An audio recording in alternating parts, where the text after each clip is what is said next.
Welcome to the Witchy Work Wishes podcast, a place to find your weekly inspiration for bringing your personal witchcraft practice into your business, work, and office. Welcome to Witchy Work Wishes. Today we are going to provide some support to last week's big episode that we called 2026 Goals the Witchy Way, because I have personally found it really hard to hear messages when things in my life are cluttered, scattered, or just downright messy. Now, decluttering for witches is an energetic conversation. It's not a Saturday afternoon chore or a Pinterest perfect reset. This is going to be a quiet moment where we pause and ask ourselves what we are still carrying. And you know what? Why?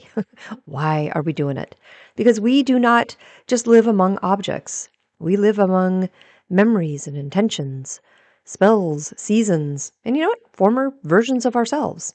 Now, that candle wasn't just wax and wick. It was a promise. That notebook, it wasn't clutter. It was a voice you trusted once. So when we talk about decluttering as witches, we are really talking about release without erasing things. We're talking about honoring what was while making room for what is becoming. Now, what makes this a little tricky, you guys already know, we are natural keepers. We collect tools and symbols and books, jars, bones, feathers, stones. Not because we're messy, but because we understand meaning. We remember where things came from. We remember what they helped us through. And because of that, clutter can feel heavy in a way that's too hard to explain to anyone who doesn't work with energy. Clutter hums. It whispers. It pulls at us. Unfinished spells, half-used tools, objects tied to old identities, objects tied to old griefs. All of it. All of it takes up space, not just on our shelves, but in the body and in the mind. So when we declutter, we are not discarding carelessly. We are completing cycles. Now, decluttering becomes a form of ritual and such, right? When we stop asking, do I need this? And start asking, does this still support my magic, my energy, my life? And back to last week's episode, does this support the way I want to feel in 2026? We evolve. Our practices shift. Our tools change. What once held power may now feel quiet. That doesn't mean it failed. It means it worked. Decluttering is how we acknowledge that we are not meant to stay the same forever. So it's a big one today. And it really does follow right in step to last week's episode, and one that is going to support you, your home, your work, and your practice right now. Let's see, but first, just a few little notes from my corner of the world. And I've gone back and forth on whether to even share this part. I wasn't sure if it needed words or if it was something I could just kind of quietly hold on to. And then on New Year's Day, I opened an email from one of you, and suddenly the answer was very clear. Isabel, you, truly, your message was exactly what I needed in that moment. It wrapped around my heart and reminded me why this space matters so much to me. Even with you in Germany and me here in the United States, miles and miles apart, we are still connected. That thread is real. And feeling it made me smile in the deepest way. It reminded me that we are part of something bigger together, a living, breathing tapestry of our witchy web. And I'm so grateful to be here with you. All right, so let's talk about the sharing part, the January card draw. When I pull our animal oracle card for Patreon, I always do it before the month even starts, right? Obviously. That way I can build the content, get everything created, and I have it ready to go on time for you guys. In January, January is hands down my busiest month in the corporate world. So staying organized and ahead of schedule with witchy work wishes really, really matters to me. I did not want to miss a single post with you. Anyways, back to December. We had that little 12/12 portal moment. You guys remember that? It's not a big one. It's not like our 8/8 Lionsgate portal, but it is still a thing. And during that time, I was working on the goals episode that aired last week. I mentioned then that I pulled a card that felt very personal, like mine, not ours collectively. So I decided to pull a second card, one meant specifically for us as a group. You guys, the two cards are so ridiculously similar. Like, I don't know, like goosebumps similar for me. And after reading Isabel's email, I started wondering if maybe I was meant to share more of like my own journey with this card. Or I don't know if it was something I was just supposed to keep tucked away for my personal 2026 work. I honestly can't tell you how many times I've gone back and forth on this. So much back and forth, like full on, what do I do here type energy. What I resolved myself with is doing a video on it because this is so deeply personal. I'm throwing it on the more personal side of Witchy Work Wishes, the Hearth and Hen channel. If you don't already know about Hearth and Hen yet, it is the video companion to this Audible platform. I'm still getting used to the whole video world, but it is coming together pretty well. So the cards, I'll tell you what the video is about, and then if it resonates with you, well, there's more details about it with the video. So I first pulled the Moth Spirit, and it says, surrender now. And I knew this card was meant for me in working through a lesson that keeps repeating in my personal life. I pulled it on 12/12, and I made a very, very big decision that very day that would shape my entire 2026 year. Because it felt so personal, I drew another card for us and our Patreon family. And I drew the butterfly spirit that says transformation is beautiful. A whole deck of animal spirit cards, you guys. And these two came front and center. There's a reason the moth spirit and the butterfly spirit felt so similar when they showed up together. At first glance, they look like two different messages, right? One is asking for surrender, the other promising transformation. When you sit with them a little longer, you realize they are actually speaking the same truth from two different moments in the journey. Both the moth and the butterfly are liminal beings. They live in the in-between. Neither stays in the form they were born into, and both begin as something grounded and familiar. Both pass through like a hidden middle space, right, before becoming something entirely new. Now, when these energies show up, it's never because we're meant to stay where we are. It is because we are already crossing a threshold, whether we feel ready or not. Now, the moth spirit arrived first, and its message is pretty simple. Maybe not always easy, but it's simple. Surrender now. This is part of the journey where control has to loosen, where forcing clarity stops working, where the old strategies, the old identities, the old ways of gripping tightly, they just don't fit anymore. The moth moves by instinct and moonlight. It doesn't need a full map. Like it trusts, right? It trusts something deeper than logic to guide forward, even when the path feels dark. And then there's the butterfly spirit waiting on the other side of that surrender. It tells us that transformation is beautiful, even when it's messy, even when it's uncomfortable, even when it doesn't look pretty from the outside. Butterfly reminds us that, nothing blooms without a cocoon, and nothing emerges unchanged after time spent in the dark. Beauty doesn't come from skipping the process. It comes because we stayed with it. Both of these energies ask for trust in what we cannot see. No transformation happens in front of a mirror, right? The moth does not know where it's flying until it's already moving. The butterfly changes inside a sealed space, kind of unseen and unknowable until that moment of emergence. And these cards, well, they don't ask us to understand, I think, every step. They ask us to stay present inside the unfolding. There's also a quiet fierceness in both messages, I think. Neither the moth nor the butterfly chooses comfort. The moth follows truth, even when it's intense. The butterfly doesn't keep crawling once wings are possible. Together, they ask us just to stop choosing what's familiar just because it's safe, and to start choosing alignment instead. When you place these two cards side by side, they tell a sequence. The moth is, the moment of release. The butterfly is what happens because of it. Surrender leads to transformation, and darkness, Well, it leads to beauty.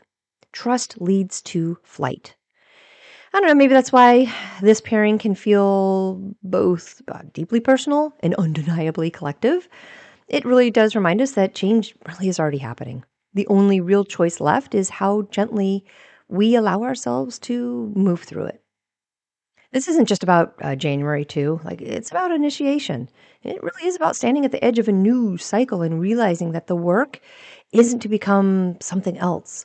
It's to let go of what no longer fits and trust what's forming is really already on its way. So this year, I have a very personal journey unfolding with the moth spirit. There is a lesson in my life that keeps repeating. And while I was drafting the goals episode we shared last week, it finally clicked for me. Like, I do not want to carry this forward anymore. I want to move on.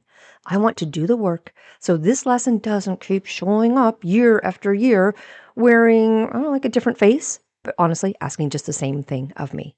I do not want to write this goal down again next year and realize I'm standing in the exact same place.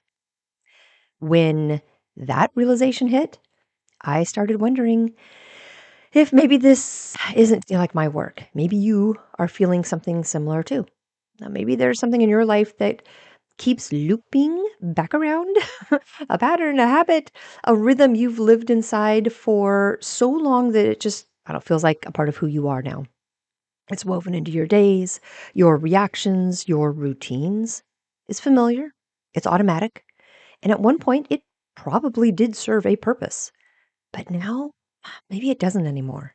Maybe it no longer supports the person you are becoming, or the version of yourself that is quietly forming just ahead of you. Maybe it belongs to an earlier chapter, not because it was wrong, but because it's complete. And now, like it is for me, it's time to loosen your grip on it. Well, that's where the moth spirit keeps meeting me. Not with judgment, not with urgency, just with that steady, insistent reminder to surrender. Stop fighting the lesson. Stop fighting the lesson and start listening to it. Trust that letting go doesn't mean losing myself. It means making space for something truer. So, I don't know. Maybe this journey with a moth spirit isn't meant to stay private. Maybe it is meant to be shared. Maybe it's meant for more of us than just me. That's what I have been toying with. And after reading Isabel's email, I decided to talk about it here with you. Now, I haven't recorded the video yet, but I will. And by the time this episode airs, it will be waiting over at Hearth and Hen for anybody that this resonates with, for anyone standing at that same edge, ready to release what no longer fits and step into what comes next. Now, for our collective group, we have the butterfly spirit for January, and I am loving, like just loving the worksheets, the grimoire packet, and the spell that is shaping out of it. All of it really feels beautiful for our collective group. Okay, let's get back to it. Ready? Let's get back to what is happening today and becoming a decluttered witch. This really is a big one because for us witches, letting go is not loss, it's trust. Trust that the magic doesn't live in objects alone. Trust that intention is not erased when an item leaves our hands. Trust that we can create again, call again, build again. A decluttered space doesn't mean an empty space. It really means a clear one. It means when you sit at your altar, you feel focused instead of feeling overwhelmed. It means your tools feel alive instead of buried. It means your home supports your nervous system instead of just like draining it. And you know what? Maybe most importantly, decluttering reminds us that we get to choose. We choose what stays. We choose what leaves. We choose what version of ourselves we are making space for next. Decluttering for us, it's going to be an act of self-respect. It is saying, like I deserve a space that holds me gently. I deserve magic that feels present. I deserve room to breathe. That's going to be our powerful work. All right, so what does decluttering actually look like in real life? How do we declutter without guilt, without becoming overwhelmed, and without losing the magic tied to our things. Let's break it down. Let's talk about how we can approach this in a way that feels aligned and sustainable. Today, we are becoming a decluttered witch.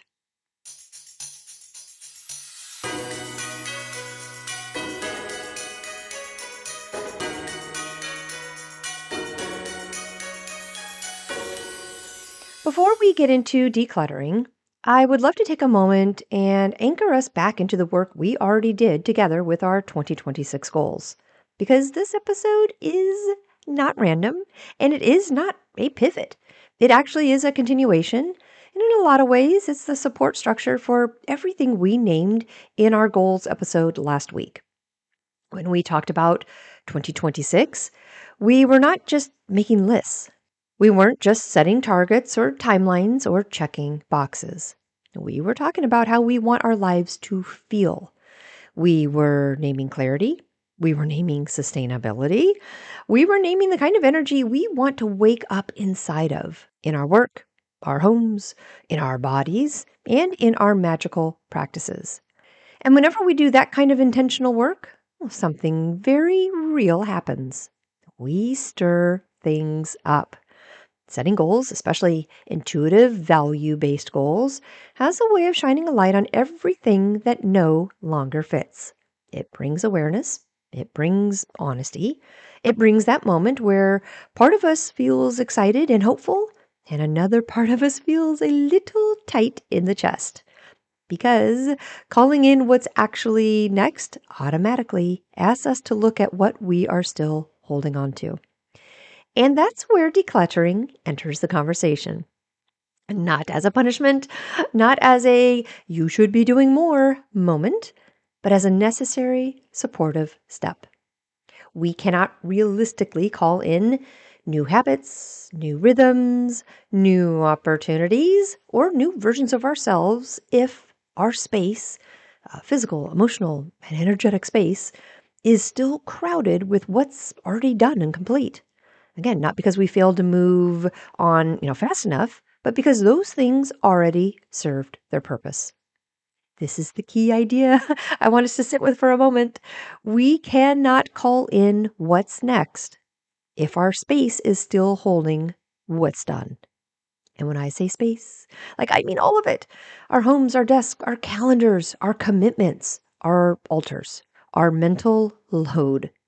So if you actually listened to the goals episode last week and felt a mix of emotions, excitement, overwhelm, motivation, resistance, clarity, and I don't know, maybe a strange heaviness. Well, that doesn't mean you did the goal work wrong. It actually means, I think, you did it well. That mixed feeling is awareness waking up. It's that part of you saying, okay, if this is who we're becoming, well, what are we still carrying that just doesn't need to come with us? And I want to normalize that so deeply today. A lot of us are just so good at blaming ourselves in this exact moment. We think we're procrastinating or avoiding or lacking discipline, when in reality, we are standing at a threshold. So this episode exists to support that moment, not to rush you through it, not to tell you to throw everything away, not to add another thing to your to-do list, but to help you understand that decluttering, when approached intentionally, is one of the kindest ways we can support the goals we've already named. Decluttering is not about becoming someone new. It really is about removing friction. It is about clearing the background noise so that your intentions don't have to fight to be heard. It's about creating space where follow through feels possible instead of exhausting. And it's about just letting your environment work with you instead of constantly pulling at your attention. And most importantly, this episode is not corrective. Nothing's wrong, right? You're not behind. You're not failing to get it together. You are preparing.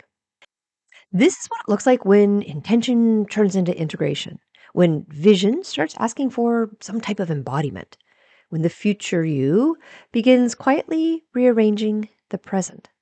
So if you were listening to this and thinking, okay, oh, that's why decluttering has been tugging at me lately. well, then you are exactly where you're meant to be. And we will take this one gentle step at a time. A couple years back, I was really inspired by Marie Kondo and her book, The Life Changing Magic of Tidying Up. You've probably heard of it. You've probably even read it, right? It's the whole idea of asking whether something sparks joy. And at the time, the question landed in my life exactly when I needed it to. What that book did for me wasn't about, like folding clothes a certain way or getting everything perfectly organized. What it did was give me permission to look at my life honestly, like to stop keeping things, physical things, emotional things, commitments, just because I always had. It helped me realize how much I was actually holding on to out of habit instead of intention. And honestly, that process changed more than my closets. It changed my schedule. It changed some of my boundaries. It changed how I thought about my energy. And then I started noticing how much of my day was filled with things that did not actually support me anymore. Things that belonged to an earlier version of myself. That decluttering phase was not super dramatic. It certainly wasn't instant. It happened slowly, like piece by piece. But it was one of the first times I consciously experienced how powerful release could be. How much, lighter life can feel when you stop caring what's already done. And while Marie Kondo's work isn't, like witchy on the surface, the heart of it absolutely is. It treats objects with respect. It acknowledges emotional attachment. It honors completion instead of guilt. And that idea, thanking something for its role and then letting it go, well, that really stuck with me. Over time, my own practice evolved, right? My language changed. My magic has deepened.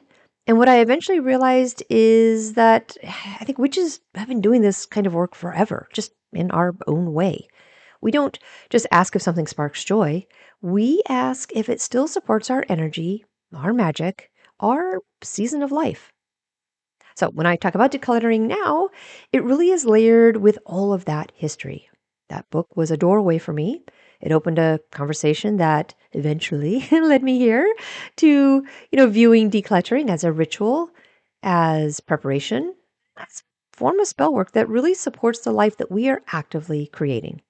And that's exactly why it belongs in this episode right alongside our 2026 goals.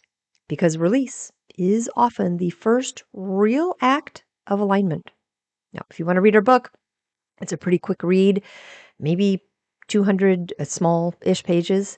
You could probably get through it in a couple of evenings. Again, the book is by Marie Kondo, and it is called The Life-Changing Magic of Tidying Up. Well, before your brain quietly turns this into another task, please don't do this. Another project, another thing you feel like you should already be on top of. Let's just slow it down for a quick hot second. Decluttering is not one more thing to do. It is not something extra you need to add to your already full plate. It is actually quite the opposite. Decluttering is about removing friction. It is about taking things off of the list, mentally, emotionally, and physically, so the goals that you've already named don't have to fight for your attention. When we talk about supporting our 2026 goals, we focus on action steps, right? Plans, systems, habits, and those things matter. But none of them exist in a vacuum. They all live inside our nervous system. They live inside our environment. They live inside the choices we make every single day. And clutter, especially ongoing, unresolved clutter, well, it creates constant decision making in the background. Even when we think we are ignoring it. Every pile, I promise, every overstuffed drawer, every I will deal with this later corner quietly asks a question. What am I supposed to do with this? And when you multiply that by dozens or hundreds of items, it adds up to decision fatigue we don't even realize that we are carrying. Decluttering reduces that noise. It gives your brain fewer loops to manage, fewer, micro decisions pulling at your energy. And when your mental space is calmer, focus just becomes easier. And not because you're, like trying harder, but because there's just less competing for your attention. This is where decluttering becomes direct goal support, really. When your space is clearer, it is easier to sit down and do the thing that you said you wanted to do. It's easier to start. It's easier to stay present. It is easier to follow through. Again, not because you are suddenly more disciplined, but because your environment is no longer draining you before you've even begun. Decluttering also has a powerful effect on our nervous systems. A cluttered space can keep us in kind of like a low level state of overwhelm without us even knowing it. There is a subtle tension in constantly seeing things that feel unfinished or unresolved. When we begin releasing those things, well, the body often responds before the mind even does. Shoulders drop, breathing deepens, and there's just more room to think. And that matters so much when we are working towards long term goals. Because sustainability isn't built on pressure, it is built on regulation. So, if we want consistency in 2026, like real lived in consistency, we need systems and spaces that support us when motivation dips. Decluttering helps create that support by making life feel a little more easy to navigate and definitely less demanding. This is why decluttering isn't a separate task from your goals. It really is a form of preparation. It's the quiet work that makes clarity possible. It's going to be the behind the scenes support that allows momentum to build naturally instead of being forced. It's how we create conditions, where our goals can live without burning us out. And the most important part, decluttering does not require perfection to be effective. Even small little shifts matter. One cleared surface, one simplified routine, one decision finally made and released. Each one creates a little more space for the version of you who already knows what she wants 2026 to feel like. This isn't about doing more, right? It is, though, about making it easier to do what you have already chosen. Okay, before we go any further, we need to name something that often gets overlooked in mainstream decluttering conversations. And that is this. I believe witches experience clutter differently. Not because we're bad at organizing, not because we're sentimental to a fault, but because we are meaning makers. We do not just see objects, we see stories. We see energy. We see intention. We remember why something came into our lives and who we were when it did. A candle isn't just a candle. A notebook isn't just paper. A crystal, a book, a jar, a tool. They all carry memory. And that means clutter doesn't just take up space in a room. It takes up space in the field around us. As witches, we tend to collect during seasons of growth, right? We gather tools when we are learning. We save items from spells and rituals and projects and phases of our lives that mattered deeply at the time. And there's nothing wrong with that. That is a part of how we practice. That is a part of how we honor our path. But what can happen quietly over time is that we end up surrounded by remnants of past versions of ourselves. Old identities, old intentions, old goals that were, once important, but really no longer align. And when those things stay around long after their season has passed, well, they can start to anchor us to who we used to be instead of who we are becoming. And this is where clutter becomes heavy for witches. Because even when we are not consciously, thinking about it, our bodies and our nervous systems are picking up on unfinished business, on things that, I don't know, just feel unresolved, on tools that once held power but now feel quiet. Again, not because they failed, but because their work is complete. That's why clutter can feel just draining, right? It feels draining instead of being something that's neutral. It's not necessarily the number of items, it's the number of open energetic loops. Feeling overwhelmed by clutter doesn't mean you are ungrateful, not by any means. It doesn't mean you're disconnected from your practice. It doesn't mean you're doing it wrong. I think it usually means you are evolving. Growth creates friction with what no longer fits. And witches, especially intuitive, cyclical, sensitive witches, feel that friction deeply. This is also why decluttering can bring up emotion unexpectedly. You might feel sadness, resistance, guilt, nostalgia, or maybe even grief.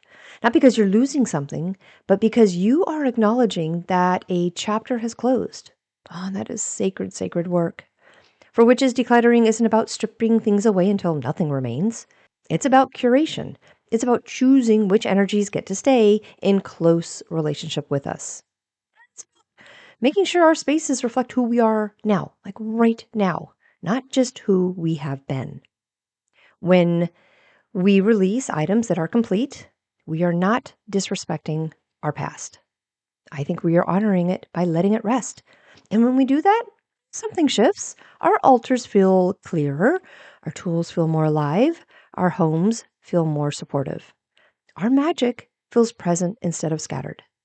That's why this work matters so, so much, and why it deserves to be done slowly and kindly and with awareness. We don't declutter because we're trying to be less witchy. We declutter because we are choosing to be more intentional. All right, before we talk about some clutter specifics and how to declutter, we need to talk about how we are holding this work because mindset really matters here more than, method does. The decluttered witch does not rush. They do not punish themselves, and they do not approach this work from a place of, I should be better by now. The first thing I want us to do is just let go of this urgency. There's no deadline for becoming a line.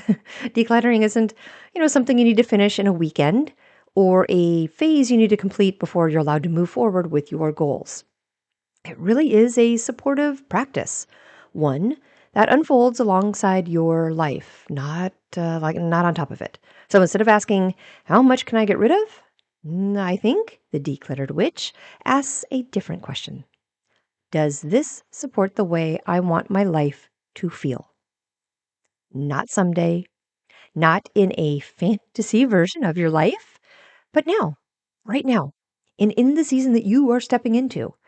That question alone changes everything, doesn't it?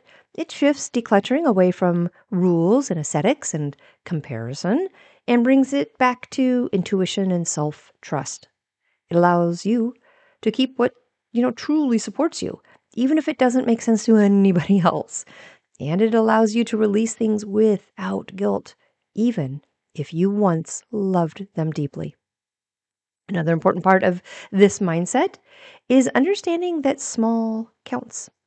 One drawer matters. One shelf matters. One cleared surface really, really matters. Witches work with incremental magic all of the time. We know that consistency beats intensity. We know that slow, intentional shifts create lasting change. Decluttering works the same way. You don't need to tear your whole house apart. In fact, I think that really often backfires. What we're aiming for here is trust. Trust in your ability to notice what feels heavy and just respond to it gently. The decluttered witch also understands that rest is part of the process. If you feel tired halfway through, well, that is information, right? That matters. If you feel emotional, well, that's release. If you feel resistance, that is something asking to be witnessed, not forced. This is not about control. It really is about the relationship with your space, with your energy, and with yourself. Decluttering doesn't always look dramatic on the outside. I think sometimes the biggest shifts happen internally. Sometimes the most powerful decluttering we do is deciding not to bring something new in. Or, I don't know, maybe finally letting go of a expectation that we've been carrying for years. The decluttered witch does not aim for empty. We aim for intentional. Our space reflects our values. Our tools feel chosen, not buried. Our environment supports our nervous system instead of overwhelming it. And when we approach decluttering from this mindset, it just stops feeling like a chore and starts feeling like care. Care for the life that we are building, care for the goals that we are nurturing, and you know what? Care for the version of ourselves that deserves room to breathe.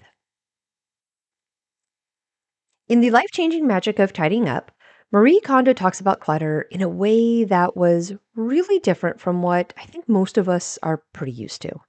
She doesn't define clutter by quantity. It's not so much about how much you own or whether your space looks like, messy to someone else. Instead, she frames clutter as anything, really anything that no longer supports your life or brings a positive emotional response. Her core question is, does this spark joy? It really is a way of identifying clutter energetically. If an item does not evoke joy, usefulness, or appreciation in the present moment, she considers its purpose complete. And at that point, keeping it isn't about need, it's about habit, guilt, or fear of letting go. Another important part to her approach is that clutter represents unresolved decisions. When, items stay in our space long after their role has ended, they quietly demand attention. They take up mental and emotional bandwidth even when we think we are ignoring them. You might not even be aware of it. When, we walk into a room that has clutter, our mind doesn't actually relax, even if we think we've gotten used to it. Instead, it does a quick, automatic inventory. In just a few seconds, the brain basically scans what it's seen and starts sorting. What is this? Where does it belong? Is this unfinished? Is this something I need to deal with later? None of this happens consciously, by the way. It still, though, costs energy. Each visible item becomes a tiny open loop, a silent reminder of a decision waiting to be made. Over time, that constant background scanning, it adds up. It creates low-level stress and mental fatigue. This is why clutter can feel just so frickin' draining. Not because we're lazy or unorganized, but because our nervous system is working overtime every time we enter the space. And rather than discarding things abruptly, Marie Kondo emphasizes acknowledgement and gratitude, thanking items for their role before releasing them. I personally loved this part. The act of gratitude is how she reframes letting go as completion, not lost. And what resonated with me, what carries into our work here, is that she treats decluttering as a one-time decision-making process that supports long-term clarity. Once an item's purpose is honored and released, it no longer competes for your energy. So in her framework, clutter isn't a failure. It's simply something that has finished its job. Okay, let's see. We've talked about why decluttering matters, right? Let's talk about how to begin. And I don't want this to be a chore. I really would like it to be a ritual for us because the way we start is going to set the tone for everything that follows. Decluttering as a witch doesn't begin with a trash bag or a timer. It begins with intention, with a pause, with, choosing to meet your space consciously instead of rushing through it. Before you touch anything, just take a moment to arrive. Open a window if you can, light a candle or a stick of incense, take a few slow breaths, and just let your body settle. This is the part where we shift from doing into being. Now, if you want to set an intention, let's do it. Say something like, I release what no longer supports me, and I keep what strengthens my path. Or simply, if that's too much, just say, I am creating space. There's no need for anything elaborate here. The power comes from awareness, not performance. When you begin, start small, like much smaller than your mind wants to. One drawer, one shelf, one surface. Choose the space you can complete in one sitting because completion is going to build trust. It shows your nervous system that this work is safe and it's contained. As you move through the space, Slow your hands down. Touch each item. Notice what your body does before your mind jumps in, because it will. Does your chest soften? Does your stomach tighten? Does your energy pull towards it or away from it? That response is information. You don't necessarily need to fully analyze it.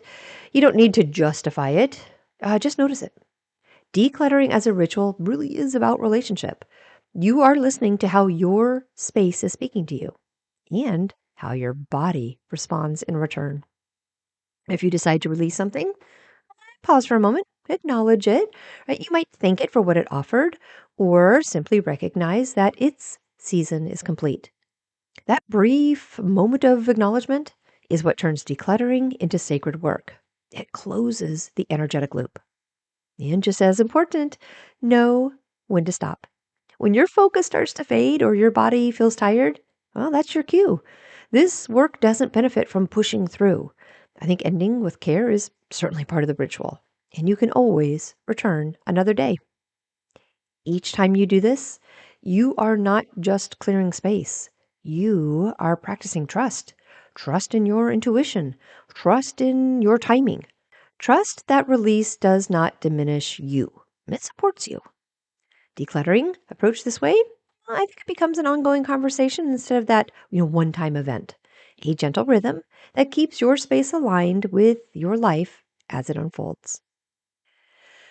Okay, let's talk about what we are actually releasing, and maybe more importantly, how we release it without guilt. Because this part matters. Decluttering as a witch is never about ripping things out of our lives or forcing detachment. It's about discernment, about recognizing when something has finished its work with us. And that can show up in a few common ways.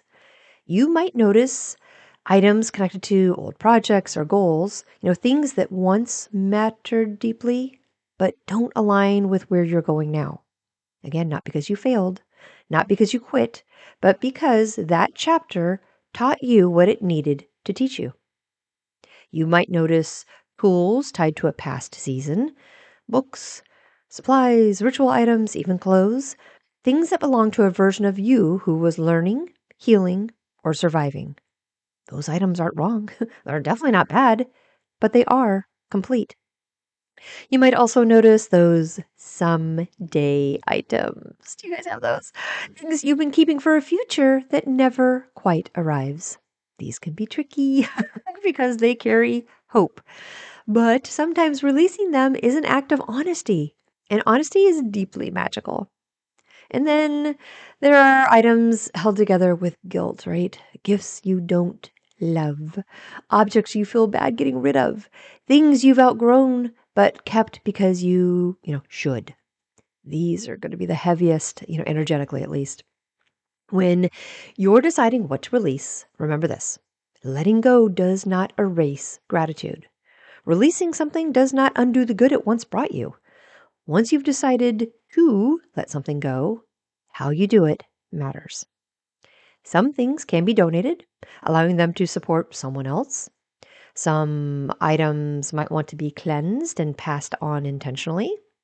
Natural or biodegradable items can certainly be returned to the earth. And some things simply need to be disposed of respectfully and without drama. What turns this into sacred work really is acknowledgement. You can thank an item silently. You can pause and breathe. You can simply say, hey, your work is done. That moment closes the energetic loop, and it allows you, both you and the object, to rest. And I want to say this clearly because most of us really, really need to hear it. If you feel emotional while releasing something, that is not a sign you should stop. I think it's a sign that something meaningful is being honored. Tears don't mean regret. They often mean relief. And you don't have to release everything at once. You don't even have to release everything you touch. Decluttering is not about becoming ruthless. It's about becoming honest with compassion. Each item you release creates a little more space, not just in your home, but in your body, in your energy, in your capacity to receive what's next. Okay, once we start decluttering our physical space, something Interesting usually happens. We begin to notice other things asking for release. Because clutter isn't just what sits on, shelves or fills up our drawers. There's also the clutter we carry in our schedules, our expectations, our habits, and even in our own personal identities. Once we clear physical space, it becomes much easier to see these other layers. This is where decluttering turns into a deeper alignment. As witches, especially those of us who are intuitive, empathic, and highly capable, we often carry more than we realize. We say yes out of responsibility. We keep routines out of habit. We maintain expectations because we've always met them before. But, you know what? Just like physical clutter, these things take energy. So I would love to just invite you to gently look at a few non physical areas of your life through the exact same lens we've been talking about. Start with commitments. Are there obligations on your calendar that no longer support the way you want your life to feel? Things that, maybe once made sense, but now quietly drain you?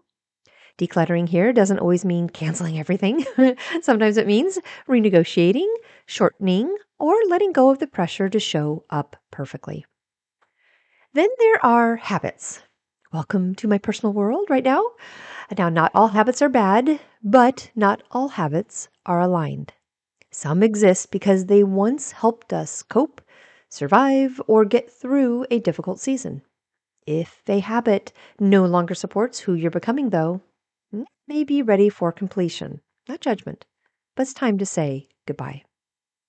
Then we have expectations, the ones you've placed on yourself, the ones others have come to rely on, the ones that quietly whisper, you should be doing more. These are often the hardest to release because they are invisible, but they are also some of the most powerful to declutter.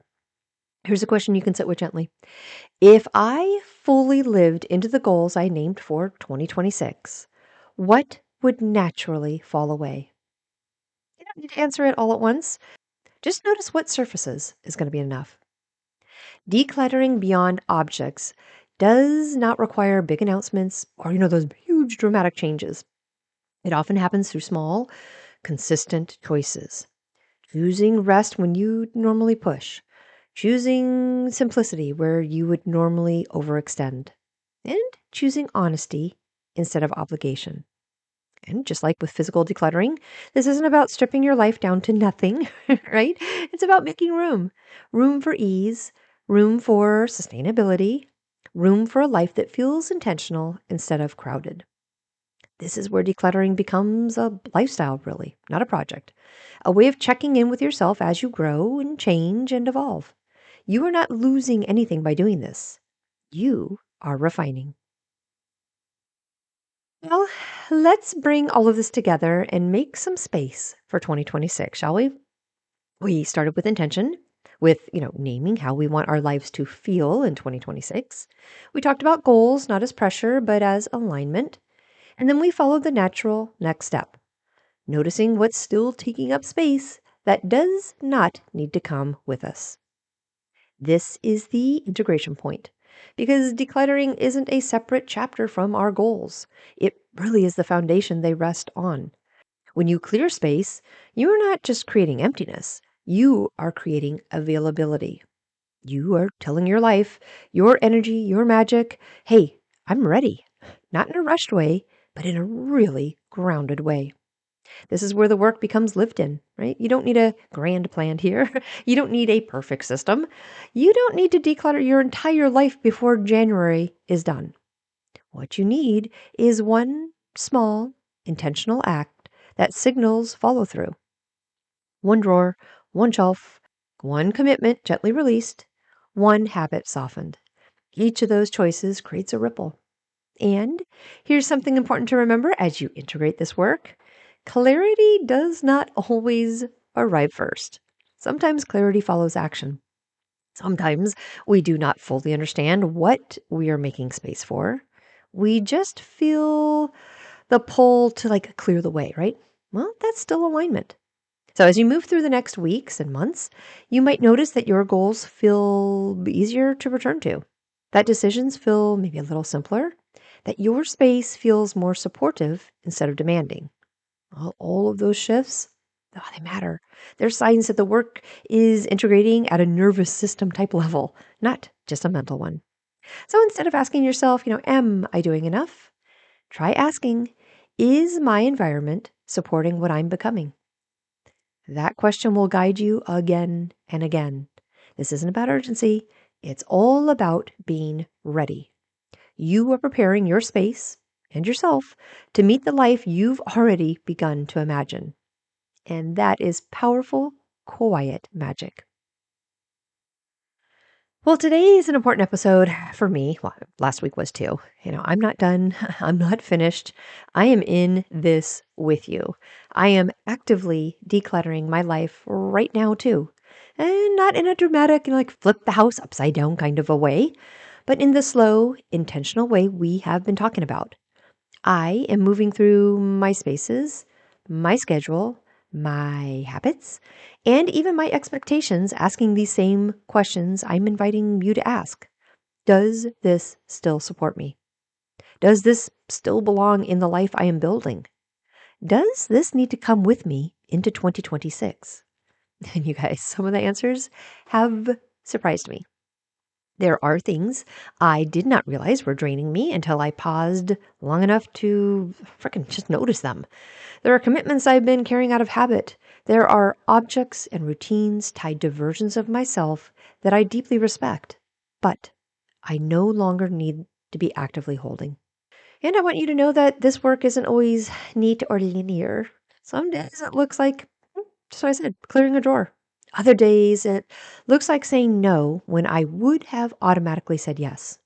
Sometimes it looks like really doing nothing at all and just letting something settle.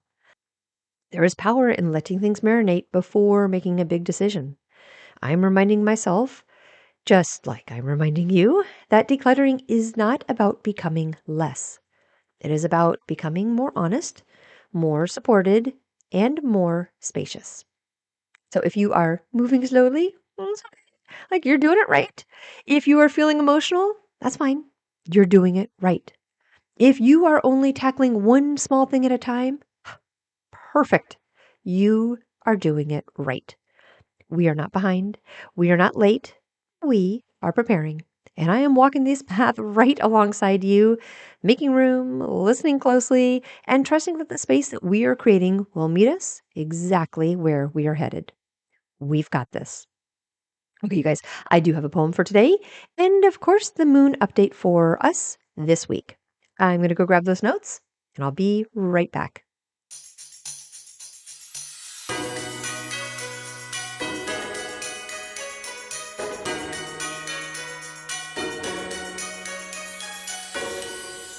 Let's start with the poem. And it goes, I am not empty, I am clear. I've made my space intentional here. I've set aside what's had its time, old seasons, stories that are no longer mine. I thank the tools that helped me grow, the spells, the paths I used to know. But I don't cling, I don't resist. I trust the shift. I trust the mist. Each shelf, each drawer, each open space now holds my breath, my current pace. No silent wait, no lingering should, just what supports my present good. I move with care, I choose with grace, I let alignment set the pace. What stays with me still feeds my flame. What leaves does so without shame. This isn't loss, it's sacred ground, where room for magic can be found. I clear the way with trust and care, and meet my future waiting there. Well, our beautiful moon this week of January 14th is almost dark. She is waning crescent right now and will be dark on Friday. This dark moon lands when winter is still very much wintering. The holidays are done, the noise has faded, the year has technically begun, but momentum just has not fully kicked in yet. And that, I think, is pretty intentional. This is threshold type energy. The pause before movement, the breath before choice. And for us in our practices, this dark moon isn't about manifestation yet. It's about subtraction, some truth, and alignment. Core energies to work with if you are looking for some options. I'd say quiet clarity, like not answers yet, more just awareness. This moon helps us notice what feels heavy, misaligned, even unnecessary without needing to fix it immediately. It's see clearly, act later kind of a phase.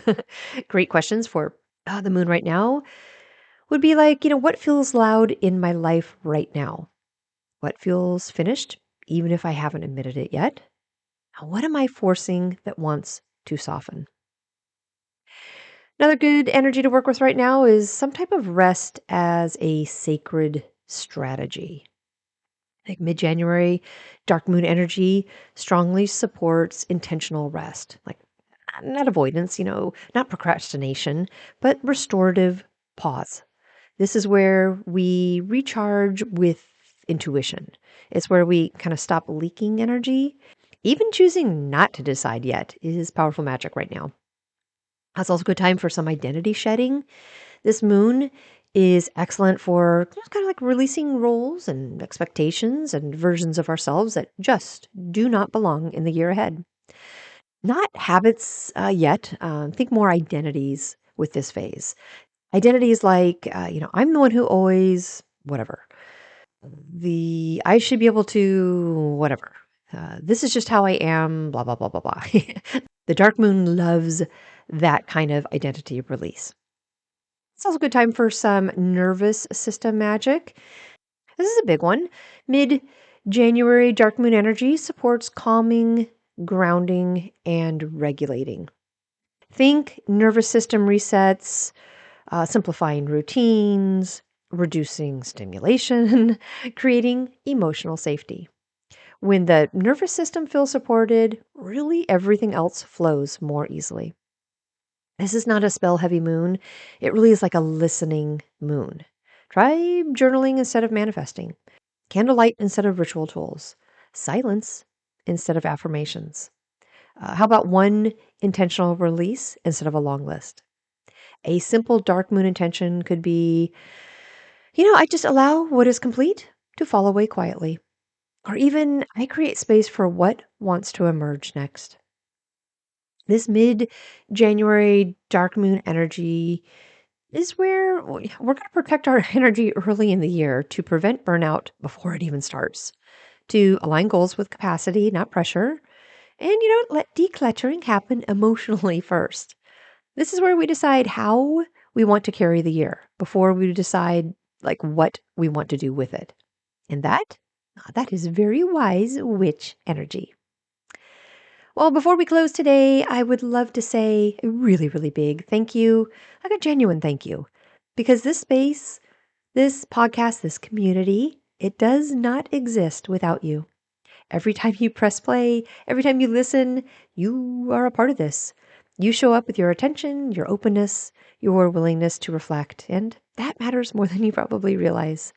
This podcast has never been about perfection or having it all figured out. It's about walking the path honestly. It's about asking good questions, changing our minds, shedding what no longer fits, and choosing again together. And knowing that you're out there listening and thinking and feeling along with me, well, that's what makes this work feel so alive. Your messages, your comments, your quiet presence, they all remind me that this isn't just something I'm speaking into the void. It's a shared space. It's a circle, a place where we are allowed to be human and witchy and thoughtful, messy and evolving. So thank you. Thank you for trusting me with your time. Thank you for letting these conversations sit with you. Thank you for being willing to grow, release, and realign right alongside me. I do not take that lightly, not for a second. I'm so grateful to be walking this season with you, and I'm really excited for what we are continuing to build together. Wherever you are right now, just know you are seen, you are appreciated, and you belong here. From the bottom of my heart, thank you. I hope you have a great dark moon and a wonderful new moon on Sunday and Monday. Capricorn and new moons, well, they carry some grounding energy, a bunch of focused energy, future-oriented energy, really perfect for clarifying how you want your goals to feel and setting intentions that are just durable and aligned with your real life rhythms. I'm going to be talking about this new moon on next week's episode. But for now, have a great rest of your week and weekend, and I will talk with you next week.